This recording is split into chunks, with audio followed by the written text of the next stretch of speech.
Amén, gloria a Dios, amada iglesia, ¿cómo se encuentran? En Cristo. En Cristo, ¿sí se gozaron? Amén. Sí, amén, gloria a Dios. Vamos entonces a pasar a lo siguiente, la administración de la palabra, ¿verdad? Vamos a orar, vamos a pedirle al Señor que sea Él quien nos permita discernir el alimento que va a ser impartido en esta hora. Amén. Padre, en el nombre poderoso de Jesucristo, te damos las gracias, bendito Dios Todopoderoso, por esta hora que nos permites venir a esta tu casa de oración, Señor. Gracias porque nos das la oportunidad de alabar, de glorificar tu nombre. Y en esta hora nos das la oportunidad, Señor, de alimentarnos, de ser ministrados a través de tu palabra, Señor. Te pedimos que seas tú quien tomes el control y nos impartas vida en el nombre de Jesucristo. Amén. El fondo, por favor, hermana. Sí, amén, pastor.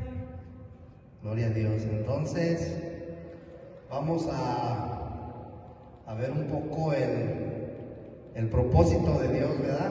Sí, amén. Hermana, tú sabes, hermano, lo que es, lo que significa la palabra visión, porque Dios tiene un propósito, ¿verdad? Y el propósito de Dios es la visión del nuevo hombre como obra maestra de Dios. La visión del nuevo hombre, o sea, es algo que Dios desde la eternidad quiere hacer. No digo quería porque el propósito de Dios es eterno, o sea, no puede, ¿cómo se dice? Ser anulado, no puede ser interrumpido, exacto. Entonces, la visión del nuevo hombre es el propósito de Dios, pero para poder entender esto, hermano, vamos a ver lo que significa la palabra visión bíblicamente, o sea, desde la perspectiva bíblica, ¿qué es una visión? ¿Verdad? Entonces, muchas de las veces nosotros pensamos que una visión es algo que nosotros vemos, por ejemplo, tuve una visión y así como que un pensamiento pasó rápidamente, ¿verdad? Entonces, la visión desde el punto de vista bíblico o la referencia bíblica es ver con los ojos de la imaginación los resultados futuros que se pretenden alcanzar, el destino al que se quiere llegar, o es ver por encima y más allá de como lo hace la mayoría de la gente. ¿Sí? Entonces, ver con los ojos de la imaginación los resultados futuros que se pretenden alcanzar o el destino al que se quiere llegar. Entonces, Dios tiene un propósito, hermano. Mira, esto que vamos a hablar el día de hoy está bien hermoso, hermano, porque de esa manera nosotros vamos a entender o vamos a poder comprender la iglesia, ¿verdad? Cuando Dios creó al hombre, hermano, dice el libro de Génesis 1:26, ¿verdad? Que lo creó a su imagen y a su semejanza, ¿verdad? Con un propósito, el único propósito era que Dios quería obtener un hombre corporativo o un hombre colectivo, ¿sí? Entonces, el hombre corporativo debía de expresar a Dios y debía representar a Dios en la tierra. Con ese propósito Dios creó al hombre. Entonces, fíjate, hermano, la Biblia nos revela que el propósito de Dios no es individual. El propósito de Dios no es solamente para ti. Y el propósito de Dios es uno y en todos es el mismo, porque el propósito de Dios es corporativo porque el propósito de Dios es colectivo, ¿verdad? Entonces dice Génesis 1:26, entonces dijo Dios, hagamos al hombre a nuestra imagen. Súbale un poquito, hermana. Hagamos a Dios, entonces dijo Dios, hagamos al hombre a nuestra imagen, conforme a nuestra semejanza, y ejerzan dominio. O sea, ya ahí pluralizó, ¿verdad?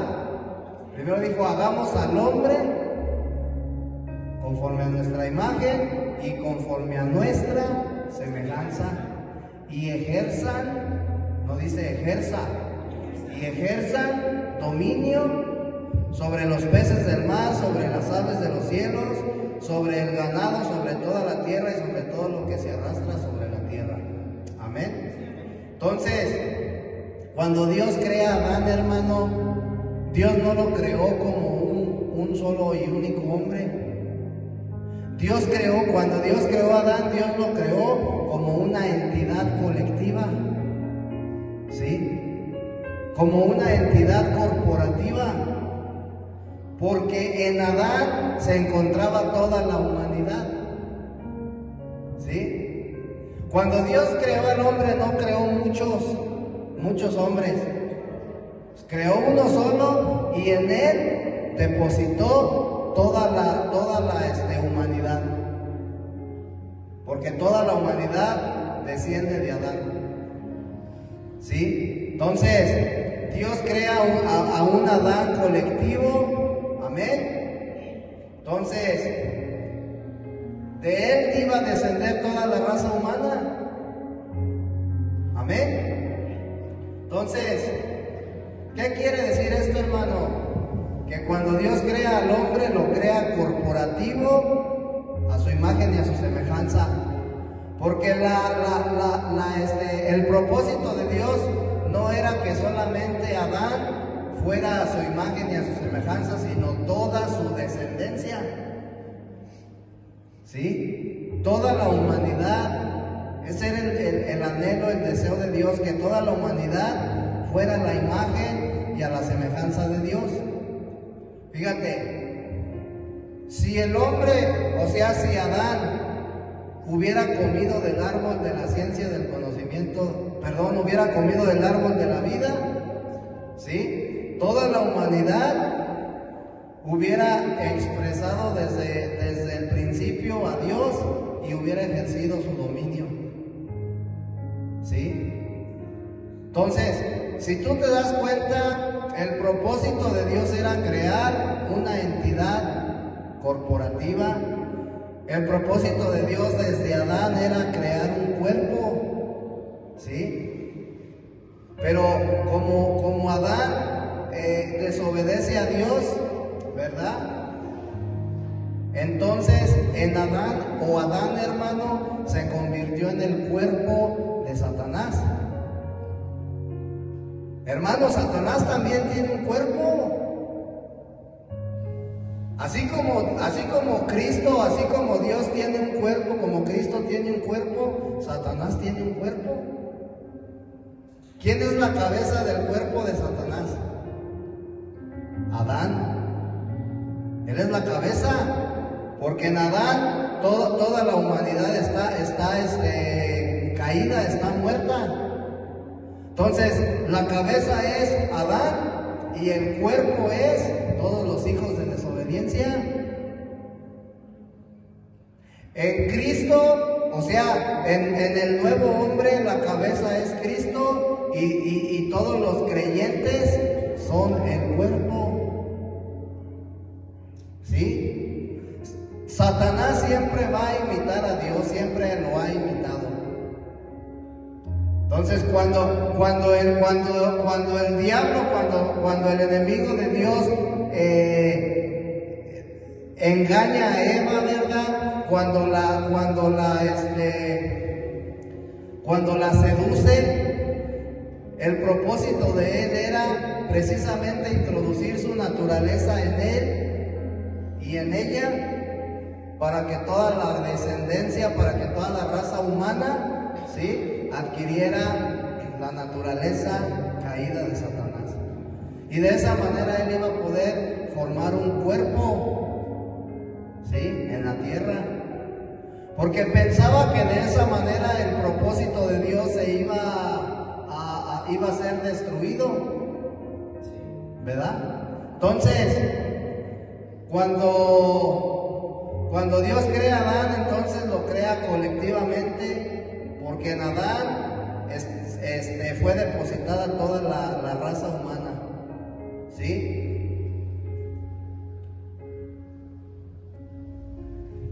Debido a esto, hermano, de este hombre corporativo se producen dos entidades. Por causa de la desobediencia del hombre, se producen dos entidades, ¿sí? Los gentiles y los judíos. Amén. Gloria a Dios. Porque cuando Dios crea al hombre, Adán tiene su descendencia, ¿verdad? Y de ahí vienen el pueblo de Dios, el pueblo de Israel. Pero después, ¿sí?, por causa del incumplimiento de una ordenanza o de la ordenanza principal de la ley, los judíos y los gentiles, hermano, se vuelven enemigos. Amén. Entonces, ¿cómo es el hecho de que se producen dos entidades o dos pueblos? Si ya vimos que en Adán se puso toda la humanidad, ¿verdad? Después el hombre cae y por causa de la caída del hombre, ¿sí?, se producen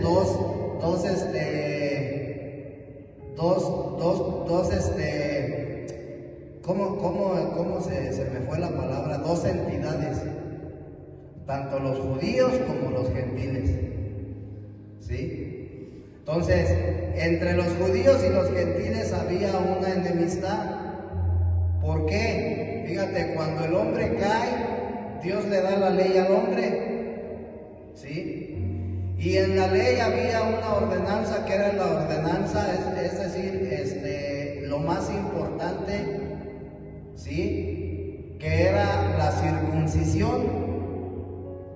Y la circuncisión tenía que ver con el despojamiento de la carne, porque solamente de esa manera Dios podía llevar a cabo su propósito. O sea, el propósito de Dios solamente de esa manera podía continuar. Entonces, cuando Dios da la ley al hombre, algunos cumplen esta ordenanza y otros no. Entonces es ahí cuando el pueblo se divide en dos entidades, los judíos y los gentiles. Los circuncisos, los que se circuncidaron, los que cumplieron esta ordenanza, y los incircuncisos, los que no la cumplieron. Entonces ese hecho hizo que entre los judíos y entre los gentiles hubiera una enemistad. Amén.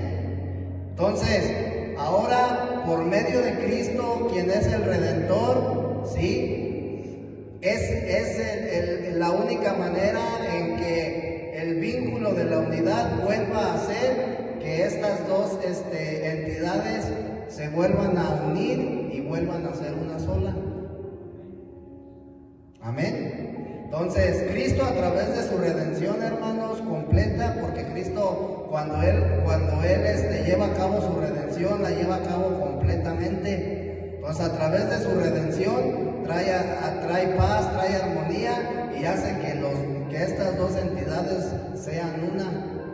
Entonces, dice el libro de Efesios capítulo 2, versículo 14 y 15. Porque Él mismo es nuestra paz, que de ambos pueblos hizo uno y derribó la pared intermedia de separación, la enemistad, ¿sí?, aboliendo en su carne la ley de los mandamientos expresados en ordenanzas, para crear en sí mismos de los dos un solo y nuevo hombre, haciendo la paz, y mediante la cruz reconciliar con Dios a ambos en un solo cuerpo, habiendo dado muerte en ella a la enemistad. Entonces el propósito de Dios, ¿verdad? Cuando Él da la circuncisión al hombre, el propósito era que a través de la obediencia el pueblo de Israel se circuncidara, y de esa manera Dios iba a volver a formar un nuevo hombre.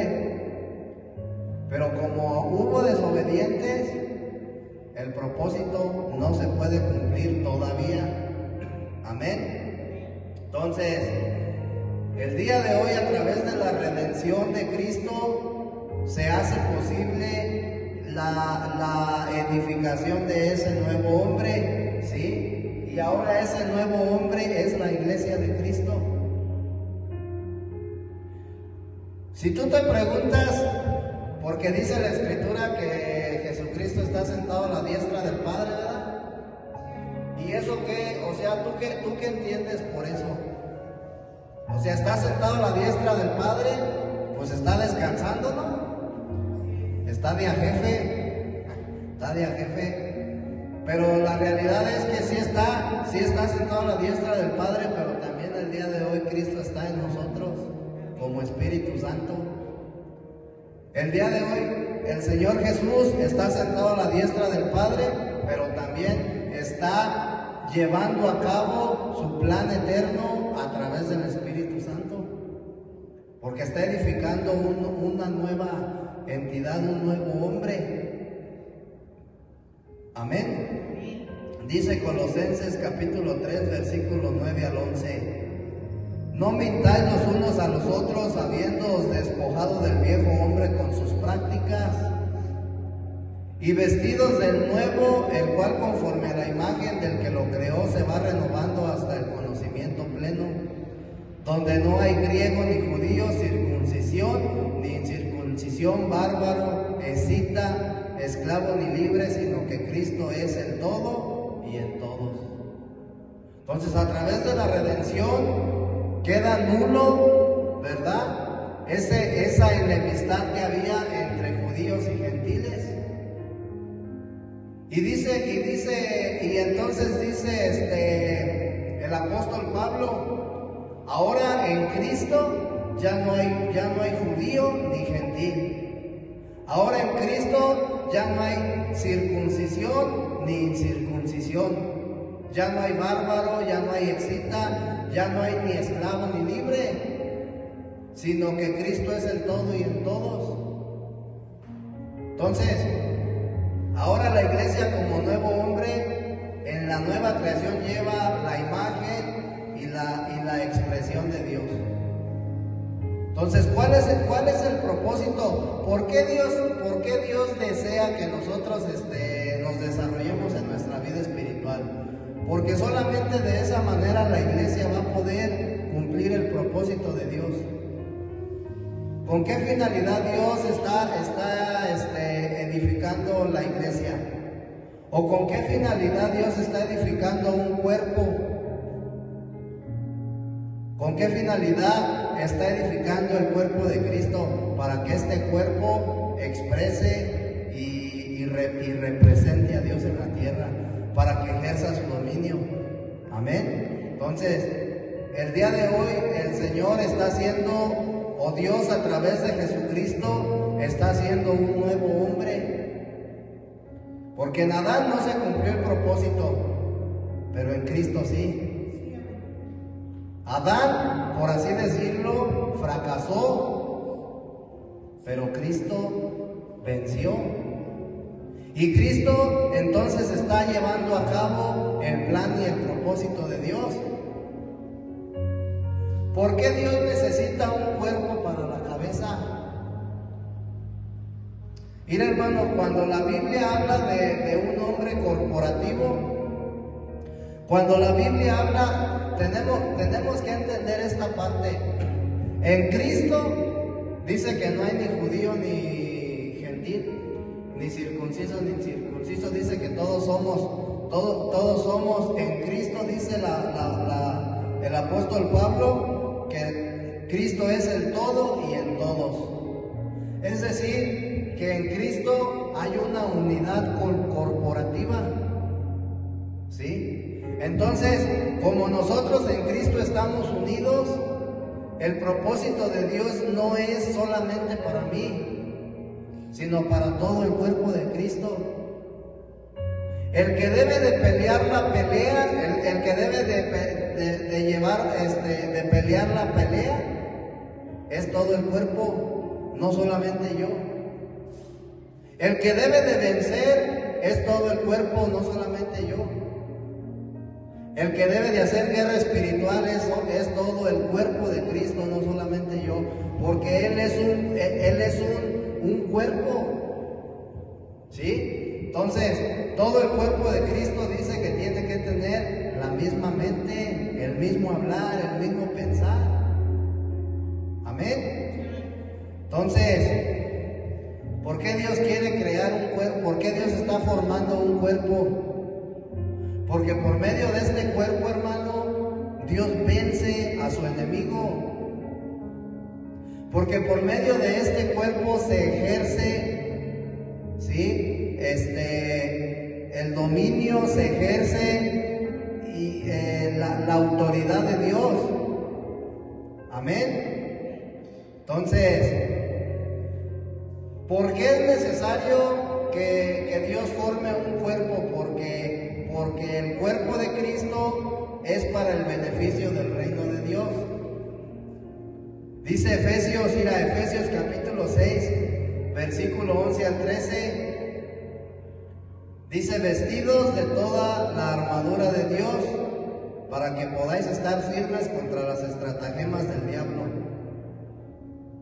¿De qué manera yo me voy a mantener firme?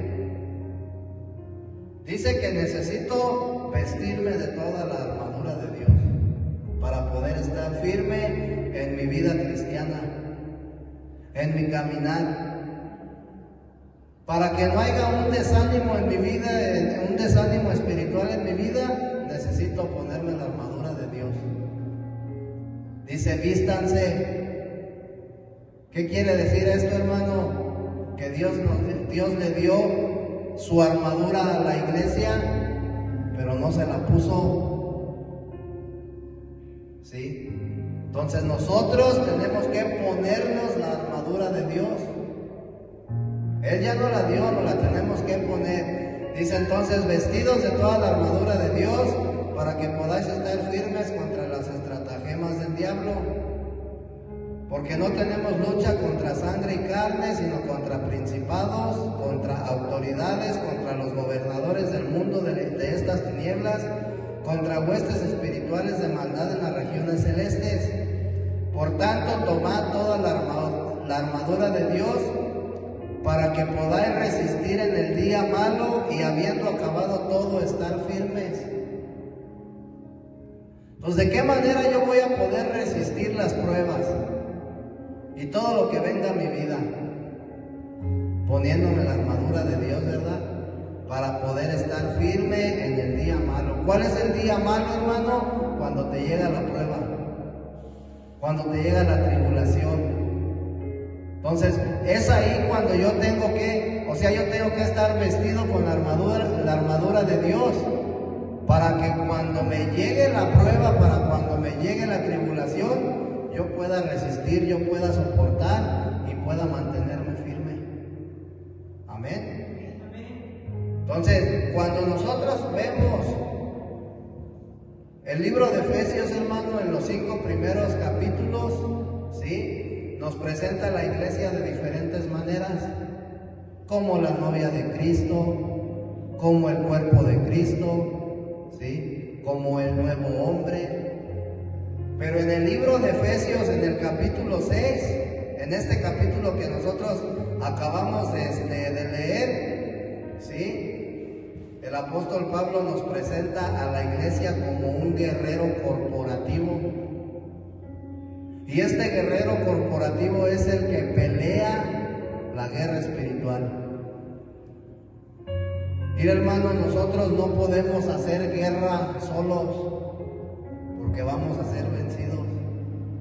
La guerra la hace todo el cuerpo de Cristo. ¿Sí? Entonces, la iglesia, hermano, el día de hoy, como un guerrero corporativo, es quien está peleando la batalla. Todos los santos en todo el mundo. Amén. Entonces, de otra manera, hermano, el enemigo no puede ser derrotado. Entonces Dios anhela, ¿verdad?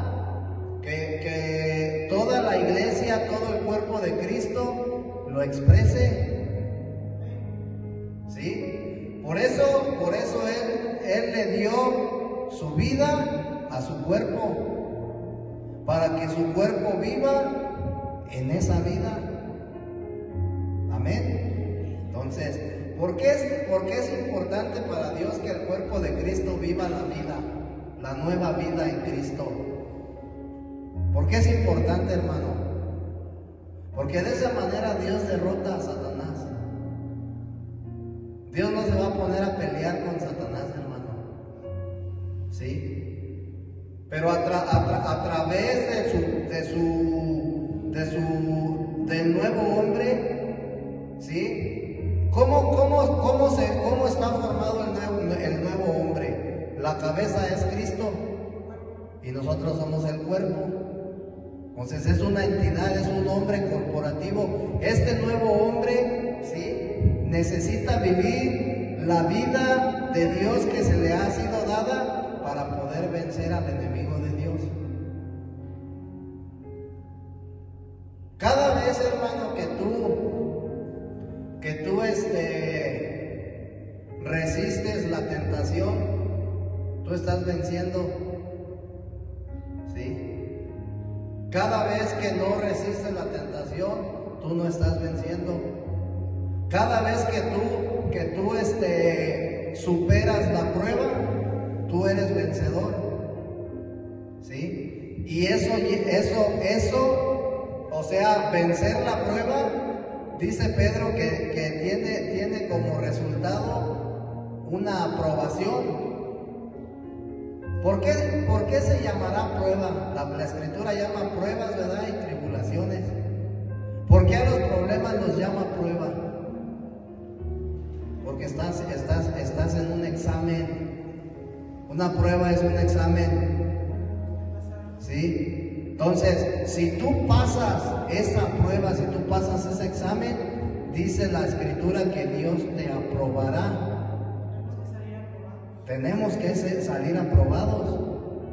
Es la aprobación. Dios dice, este sí pasó la prueba, este no. En este hubo desánimo, no pasó la prueba. ¿Y qué vuelve? Entonces, cuando no pasas los exámenes, ¿qué pasa?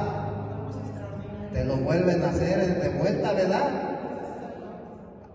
Vas a repetir otra vez el examen de matemáticas porque no lo pasaste.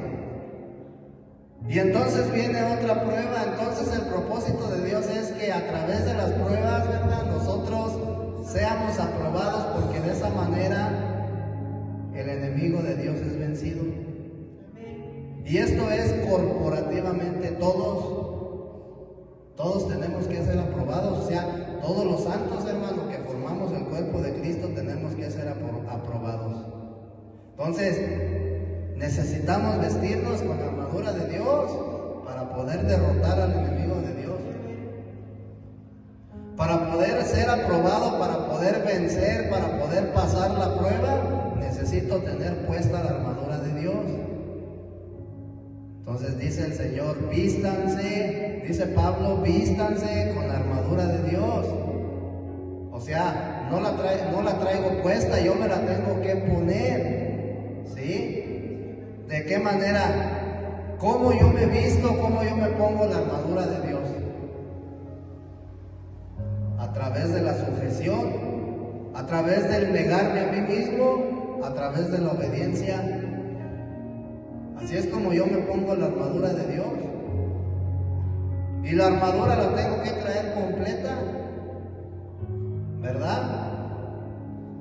Entonces, es importante porque yo necesito ejercitar mi voluntad.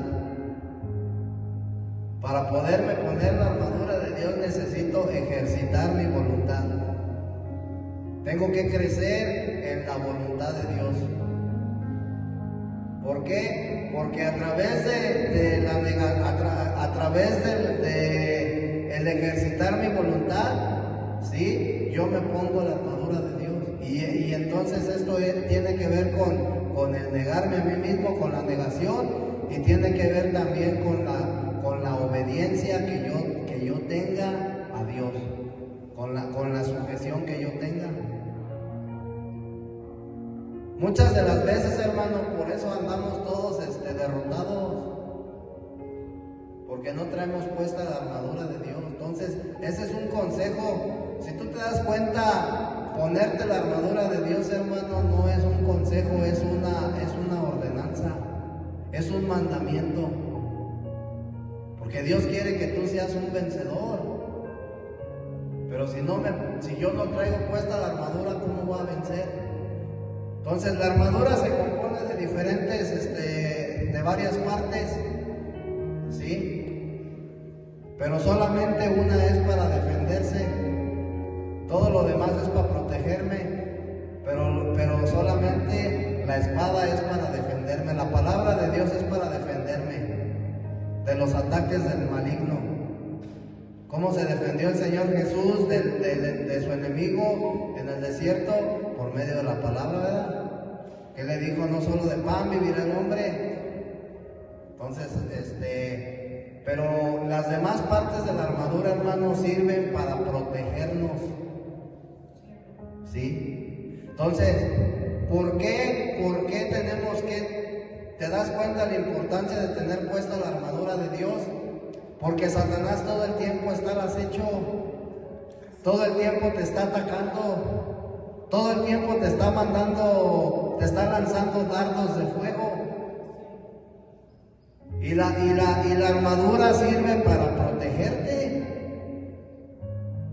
¿sí? Entonces, así es esto, ¿cómo ves? Dios crea al hombre entonces a su imagen para que el hombre lo exprese. Y entonces Dios le entrega al hombre su dominio, ¿sí? Le entrega su autoridad para que el hombre pueda ejercerla. Entonces tú te das cuenta que Dios a nosotros nos ha dado una autoridad que tenemos que ejercer. ¿Para qué era esa autoridad? Dice, para que el hombre señoreara. Para que el hombre gobernara sobre los peces, sobre las aves, etcétera, etcétera. Entonces, la autoridad que Dios nos ha dado es para que nosotros tomemos ¿cómo se dice? El gobierno, ¿sí? Ante Satanás. Para gobernar nosotros, para ejercer el poder, la autoridad. De esa manera vamos a ser vencedores. De esa manera se vence al enemigo de Dios. Nosotros hemos creído, hermanos, que a través de la oración vamos a vencer. Si no tenemos puesta la armadura de Dios, aunque tú ores, no vas a vencer. ¿Sí? Entonces, esa parte es bien importante.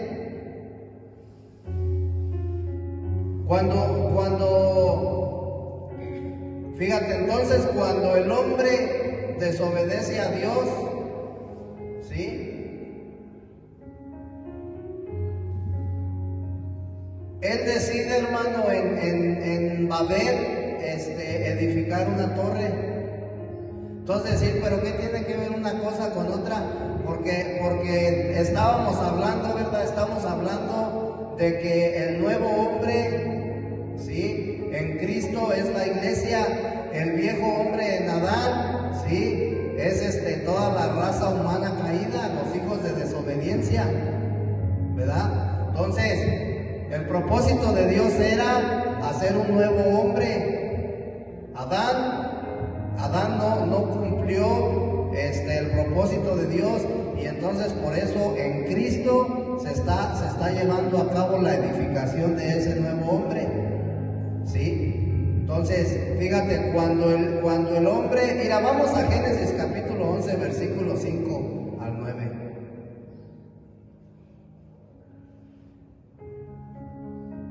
Génesis capítulo 11, versículo 5 al 9.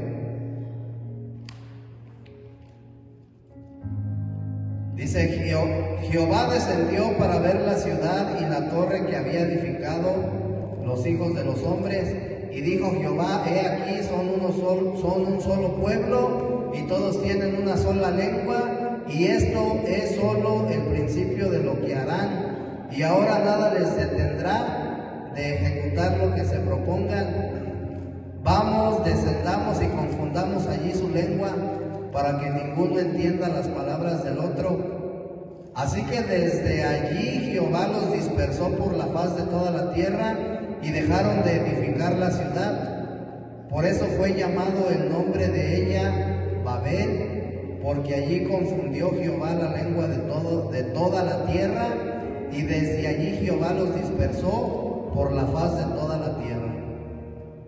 Entonces, el hombre ya había pecado de tal manera, hermano, porque él quiso edificar una torre, ¿verdad?, que llegara hasta el cielo. Y ese fue el motivo por el cual Dios decidió poner fin al viejo hombre. Sí, porque hasta aquí, hasta Babel, el viejo hombre todavía no había sido finado. Entonces Dios ve tanta maldad del hombre que dice: voy a bajar, voy a confundirlos y los voy a esparcir por toda la tierra. Los voy a separar, ¿sí? Entonces, Dios desciende personalmente, ¿verdad?, a Babel, y pone confusión en el hombre, lo confunde. Dios juzga la rebelión del hombre. Entonces, ¿con qué propósito? Para él impedir que la humanidad rebelde, ¿sí?, llevara a cabo su propósito. Para que ellos ya no llevaran a cabo su propósito, porque de lo contrario se iban a poner en contra de Dios, ¿sí? Entonces Dios juzga a la raza humana, la juzga a través de la división y a través de la confusión. Por eso dijo: los voy a dividir, los voy a esparcir por toda la tierra y los voy a confundir. Amén. Entonces, en cuanto a su vivir, la humanidad fue dispersada y dividida, y en cuanto a su hablar, ellos nunca más pudieron entenderse, porque de ahí fue de donde Dios formó diferentes idiomas, diferentes lenguas, ¿verdad? Entonces, ¿qué es lo que sucede? Ellos quedan desorientados, ellos quedan confundidos, sin poderse hablar entre ellos, y de esa manera Dios ya no permitió que ellos siguieran con su plan, con su propósito. Amén. Entonces, porque no podían entenderse ya entre ellos. Amén. Entonces ya no tenían las mismas opiniones, ya no tenían las mismas ideas. Esto fue conforme al viejo hombre que es Adán. En el nuevo hombre, en Cristo, no hay confusión. En el nuevo hombre, en Cristo, ¿sí?, que es la vida de iglesia, hay una unidad y hay una armonía. En Cristo ya no estamos dispersos, hermano. ¿Sí? En Cristo nosotros estamos unidos, en Cristo hay paz, en Cristo hay armonía. ¿Sí? En Cristo, en el nuevo hombre, todos los creyentes tenemos una misma mente. La cuestión es que muchas de las veces no está desarrollada. Tenemos la mente de Cristo, y la mente de Cristo la tenemos que desarrollar. Amén. Entonces, en Cristo nosotros tenemos una misma mente, una misma opinión, tenemos un mismo hablar, tenemos una sola voz. Hablamos a Cristo y por eso nos entendemos. Que haya un montón de doctrinas, eso ya es cosa del enemigo. ¿Por qué? Porque quiere poner confusión y quiere poner ¿cómo se dice? División, contienda. Amén. Pero eso es si nosotros se lo permitimos. Amén. Entonces la humanidad se rebela contra Dios en Babel, y por ese hecho la humanidad cae hasta lo máximo, haciendo que finalmente Dios abandone el linaje creado de Adán. Ahí es cuando Dios dijo: ya voy a abandonar este linaje. Es por demás, ¿sí? Es por demás que yo pueda cumplir mi propósito con este linaje. Entonces, ¿qué es lo que hace Dios? Le hace el llamamiento a Abraham. Y entonces de Abraham este Dios crea un nuevo linaje, ¿sí? Por eso a él le dio la promesa, ¿verdad? Tu descendencia será incontable como las estrellas. Luego esa misma promesa se la hace a Isaac, al hijo de Abraham: tu descendencia será incontable como la arena del mar, ¿verdad? Entonces Dios, a través del llamado que le hace a Abraham, es de la manera en que él continúa su propósito. Y dice: en Abraham voy a hacer un nuevo linaje, y de este nuevo linaje voy a formar el cuerpo de Cristo. Amén. Entonces, de esa manera Dios cumple su propósito por el cual él crea al hombre de Abraham. Amén. Entonces, el viejo hombre fue esparcido, fue dividido, y entonces Dios, a través de Abraham, recobra un nuevo hombre. Amén. Y ahora en este nuevo hombre, hermano, que es Cristo, porque Él es la cabeza, nosotros somos el cuerpo. Dios, por así decirlo, hermano, Dios le está dando forma al cuerpo, lo está formando, lo está desarrollando. Mira, cuando Jesucristo vino a la tierra, Él era solo, ¿verdad? Cuando Él muere, cuando Él resucita, cuando desciende en el día de Pentecostés, nuevamente como el Espíritu Santo, ¿sí? Se imparte en el hombre, y a partir de ahí le empieza a dar forma a su cuerpo. Ahora ya no era Cristo solo, ahora ya empieza a darle forma al cuerpo. Y cada vez que se van añadiendo almas al cuerpo de Cristo, hermano, el cuerpo de Cristo va creciendo, se va desarrollando. Entonces, por eso Dios, hermano, necesitaba introducir su vida en el ser humano para poder formar el cuerpo de Cristo. Amén. En Adán no se encontraban entonces ya las riquezas. En Adán no se encuentran las riquezas. Las riquezas se encuentran en Cristo. En Adán no hay bendiciones para el hombre. En Cristo sí. ¿Sí? En Cristo se encuentran todas las riquezas y todas las bendiciones. Amén. Entonces, ¿a quién se le fue dada las bendiciones? Al cuerpo, no a la cabeza. Las bendiciones se le fueron dadas al cuerpo de Cristo, es decir, a la iglesia. ¿Sí? A ella se le fueron dadas las bendiciones espirituales de lo alto. Dice Pablo: bendito sea nuestro Señor Jesucristo, que nos bendijo con toda bendición espiritual de lo alto. Entonces, esas bendiciones ya se le fueron dadas a la iglesia.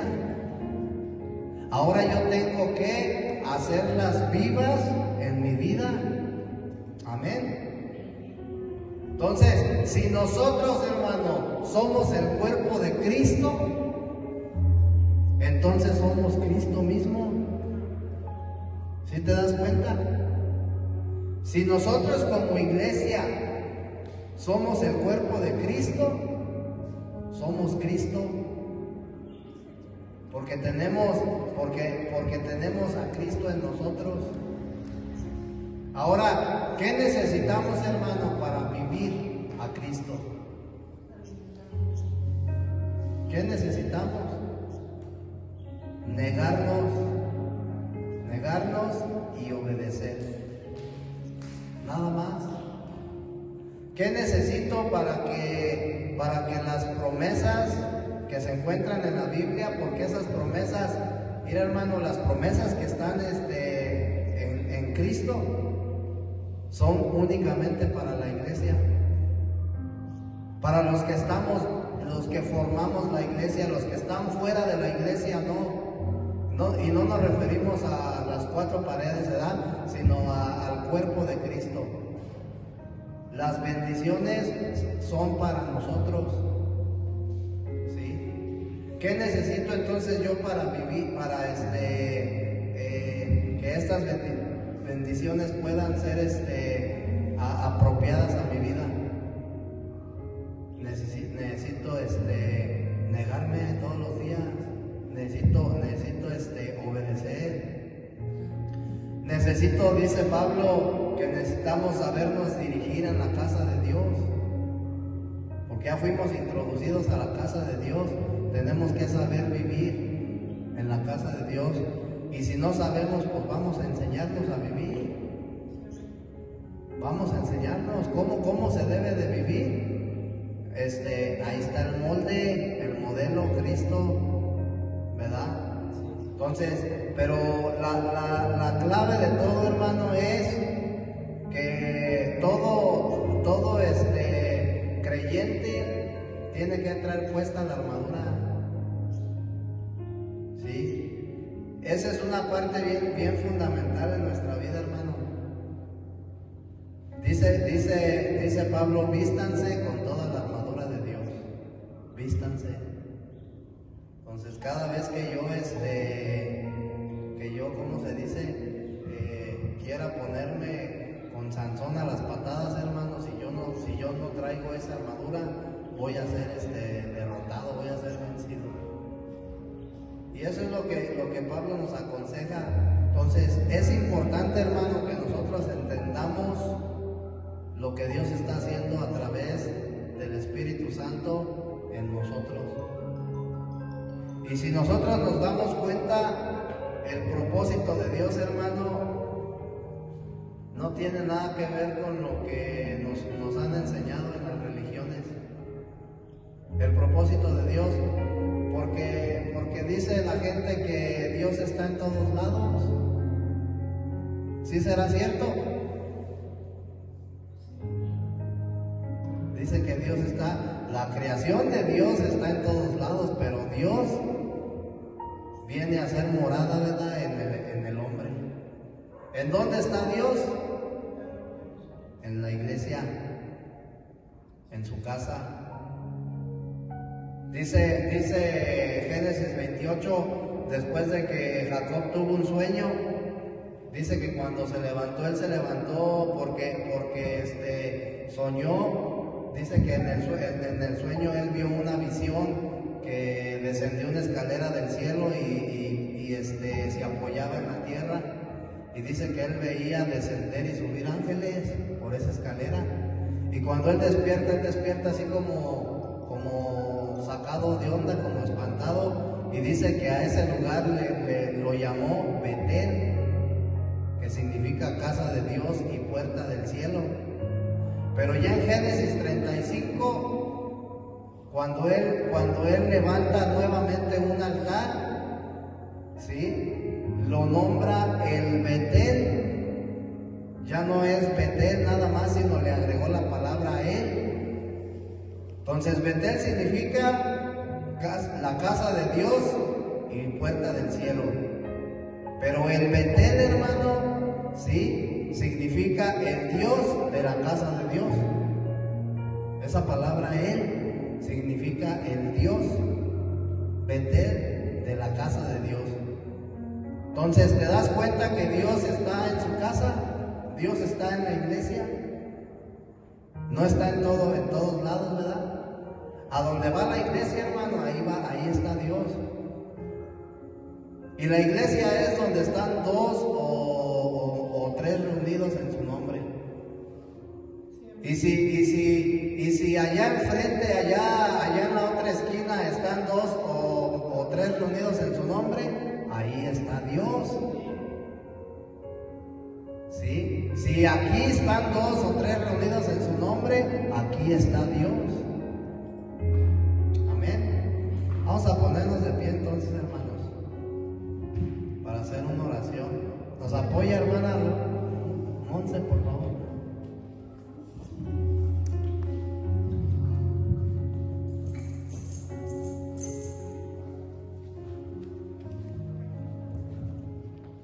Gracias, Padre Celestial, por esta bendita palabra, Señor, porque sabemos que tú cada día hablas a nuestros corazones. Gracias, Señor, porque cada día aprendemos más de ti. Gracias por este día. Te entregamos nuestras vidas, Señor, para que tú hagas la obra en ellas. Nos despedimos de este lugar, Señor, y te pedimos que donde quiera que vayamos, vayas con nosotros. Gracias, Señor, en el nombre de Jesús. Amén.